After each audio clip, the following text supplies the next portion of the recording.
Well, here we have a collection of things that a friend of mine picked up when he was cruising around flea markets and tag sales. Now, he's retired, so that's pretty much his job now. He hits all these little places and looking for deals. He collects paper money and some stuff like that. Patches, military patches from his service. And while he's at it, he looks for stuff for me. I give him a little list, and he goes around. If he sees something, he'll either grab it if it's cheap enough, or let me know, and I'll tell him yes or no. But this is what he picked up over the last few weeks. Some of it is even stuff that might have been on my list, but let's see what we got here. Ammunition. So I was finding this stuff in small lots. So here we have some paper shells, empty hulls and full. This is... I don't know if that'll show up, but that's 10 gauge. And most of these are 12. See, here we have some Winchester Western. Birdshot. Oh no, number 2. Yeah, birdshot. And what do we got here? Double-aught buck. And that's also, what does it say? Winchester Western 12 gauge double-aught buck. Somewhere, I actually have a tool for loading these. Not that I intend to, I really don't need to load them. And they're kind of interesting the way they are. A little piece of history. Back in the day when paper shot shells were in use, I believe that would be about the 1960s on down. And biodegradable. You would think they would bring that technology back today instead of plastic hulls, but they haven't so far. Well, there you go, plastic. Little box he found someplace, and then he found this. This is, I suspect this gentleman, whoever had this was, or lady, was reloading. And this is kind of their odd lots box. Well, not this box, this is just some... Well, I guess this is too.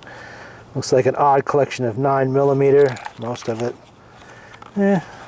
Put it in my stockpile, not my store. But. And here we have a few interesting things, especially these 3 that I found. Kind of caught my eye right off. These are collectible cartridges. And we have a 303. From what year was that? 1898, I believe that says. We have a 30-06 from 1908, Frankfurt Arsenal. And this, I believe, is German, probably 8mm. Actually says 1897 on it, maybe not 8mm, it could be something else. Gotta research that one. Can't quite get that to focus today. Well, maybe it'll show up on film. There we go. Those are going to my cartridge collection. Always nice, Not gonna fire those, obviously. The rest of the box is just, we got some 22 mag in there. We got some, what is this? This is Russian 380. Yeah, that's all just kind of normal stuff. There's a belted Magnum, 7mm Magnum. I guess he had some extra stuff. He just threw it in a box. Well, for a few bucks. What the heck? There's even a World War II dated 30 carbine hiding in there, and some 45 ACP. And a big bag of 12 gauge, just miscellaneous stuff. Most of this looks 1970s and 80s, but just for blowing boxes apart on the range or something, this would be good for that. Here we have Winchester Drylock, a Drylock Magnum. Before, now what's this? This is Remington Peters. That's Remington Peters, yeah. I remember some of this stuff, some I don't. I don't remember. Well, this is Smith & Wesson. When did Smith & Wesson offer shot shells? That I don't remember. Looks like it's either nickel plated or chromed. Looks nice. Some 20 gauge in there. This was like $5 for a whole bag or something like that. I don't remember, but there's plenty of fun time in there. I'm not sure what this is. I think it's a multi-tool for some particular purpose, and I think I might have looked this up and I forgot what it is. Well, that goes to my tool collection. For some reason, he gave me a whole box full of brand new toothbrushes. I mean, these are useful for cleaning all sorts of small items, guns included. They're also good for cleaning teeth, but I guess they're not his brand or something. But, what the heck. Whole barrel here of Craftsman sockets. Every one of them's Craftsman. Every one of them's USA made. None of them broke. All good quality stuff. Nice when you lose something. You can just kind of dive in there and replace it, because you know you really can't get the USA stuff anymore from Craftsman. There you go. So it's nice to have spares, because if you break one, it happens, you're going to have to go back and they're going to give you something made in some other country that is not the same quality as we used to have. So he grabbed that. The guy wanted, I think, 11 bucks. He got it for considerably less than that. So not really sure about the life preserver. Now, I can't remember the last time I was out on the open water anywhere. It's got to be 30 years ago. But maybe one day. Guess he figures I might need it. That and the flare gun over here. An Olin flare gun. These are standard equipment on just about every floating boat of whatever kind in the country, maybe the world, I don't know. It's the law from 1981. Boats in using coastal waters of the Great Lakes or the Great Lakes are required by law to carry a distress signal. Okay, whatever. That's some brand new flares there. It looks like they're from the 80s. And the Olin flare gun. Looks brand new. That has ever been fired. This is, I guess, is a good thing. If you fire it, that means you're in trouble. So you don't want to really have any problems on the water. Now there we have an Outers Gun Slick Revolver Cleaning Kit. 38 caliber. Brand new by the look of it. My guess, this is going to be early 70s. And you can see everything's there. The containers are all full. Although one of them might have leaked a little bit because they look like they're glistening with something. But it's got everything in it. Really nice kit. You can even use it if you want to, but I'm going to put that in my collection. It's just too nice. I have plenty of other cleaning kits. I don't need to use that one. But and he also got me all these cleaning kits too. He saw me buy a cleaning kit once and heard me say that $5 was a good price, and so he just buys every one he finds. Some of these are not worth $5, but an old J.C. Higgins is not a whole lot left of that, but there's some parts in there. I can use that to fill out other kits that I have. We have a Mill Run Bright Bore Rifle Cleaning Kit. Mill Run. Never heard of them before, but... Shotgun. And some tools in there. I'm not really sure. Tomlinson Cleaner. I've heard of these. I've heard of them. I never used one. Well, it's in there. Whoopsie. Yeah, it's in there. Looks brand new.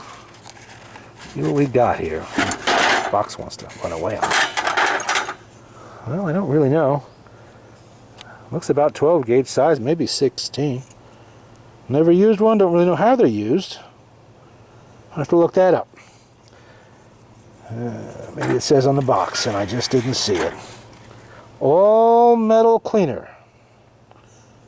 To remove leading, okay. In all gauges. Have to research that a bit, maybe it's useful. Never know. But he didn't pay much for it, so I'm not going to worry too much about it. Little avalanche over here. And we got some marble gun cleaning kits. Come on. You know, both the same. Wooden rod shotgun. Standard for pretty much any shotgun you bought in the 60s, probably. You could get one of these. These I always like. A good quality thermos. This is the Stanley Aladdin. This one was made here in this country when they still used to make such here. And they work really well. I like using these. They keep my tea hot all day in the winter. In, let's see, Nashville, Tennessee, USA. The other one he found, because he forgot to check the bottom of it when he bought it, is the big one. And this is the Chinese-made one. Now, right away, I noticed one thing about this. This is, even though it's larger than that one, it is considerably lighter. So that tells me right there, something is not the same. I have an original Stanley Aladdin this size, and it is also heavier than this one. So I'm guessing they took something out. Not surprising. But I'll find a use for it somewhere. Of course, no trip to the flea markets and tag sales is complete unless you find a dozen flags. And that's what we have here. A whole bunch of them. And according to the box, these are Valley Forge flags. Or at least one of them might be. Who knows? But I'll put those with the others for now. Why he gets me these, I'm not really sure. I mean, Coleman makes a nice camp stove, and they work. This one looks, it's early to, nah, probably a little later than that. I'm going to guess this is late 70s to very early 80s. Even though the same style and color is used back into the 60s. It's in pretty good shape. Now, I haven't tested it, but it looks okay. Doesn't look like, they never look like they're used much. I suspect that people use these once and that's pretty much it. For a few dollars, it's okay. I think he's got me like 10 of these so far. I keep trying to sell them, but nobody wants them. So I'll just put it with the others. Maybe one day somebody who's crazy for Coleman products will come in here and say, I gotta have all of those. And, oh, here you go. I got some of these all the way back into the early 50s. Yeah, this is a 425E. I don't know why. Use fuel from Amoco. Unleaded premium. Typical box of odd lots. We have some 20mm cannon shells here. I hope those are fired, but well, they're empty anyway. Little box of sockets, S&K box, so that's always nice. I use S&K too. Yeah, always nice to have. This is a Model T wrench. I believe this is used for the band adjustment. I have one of these in my Model T already, but now I got a spare. And the 1917 on there is actually a part number, not a date, because they used it for a lot of years. We have an Indestro wrench. We have an unfortunately empty pistol case here. It must be something really tiny, but I'll find a use for it somewhere. What do we got here? We have an old school Maglite, little one. This is the one that uses the double A's. Yeah, could come in handy. We got an M16 cleaning kit brush. We have a J.H. Williams adjustable wrench. Those are nice. Nice small one. Those are collectible. We have cassette tapes. The Gypsy Kings. Now, I have no idea what kind of music that is, but I have not owned an operational cassette player in, I don't know, 25 years. So I don't think I'll get much use out of those. You little odds husky. That's Chinese husky. A marble. Another toothbrush. What's this? Oh, a Donald Trump poker chip? Not sure. Not sure. The things you find in odd lots. And of course, nut drivers. Really have no use for these. I never use them. What's this? Half of a Zippo. You know, I'm going to send this back to Zippo and get this fixed or replaced. Zippo, 1932, 1989. It was probably a commemorative. Doesn't matter now because it's beat to death. And it says, to me, from me. Nice. Somebody got themselves their own gift. And it still sparks. Look at that. Still sparks. Can't beat a Zippo. Well, we'll get that fixed. All replaced. And what did he get me over here? We got a book on guns. Oh, I think I might actually have this book already. Because it does look familiar, but then again, I've had so many books like this, they all kind of start looking the same after a while. Yeah, it looks interesting. I'll read it. Tower musket. Yeah, look at that. Good stuff. All kinds of good stuff in there. Nice pictures anyway. Too bad I don't have all that. Well, I probably do have some of this stuff. Okay, we'll put that away for later. And there you go. Let's say your typical... Well, he did get some other stuff too that's phonograph related. That'll end up on my phonograph channel eventually, but I'm not going to bother that here. But this is the small items. Oh, I forgot. He, for a couple dollars, bought me an empty bottle of Outers gun oil.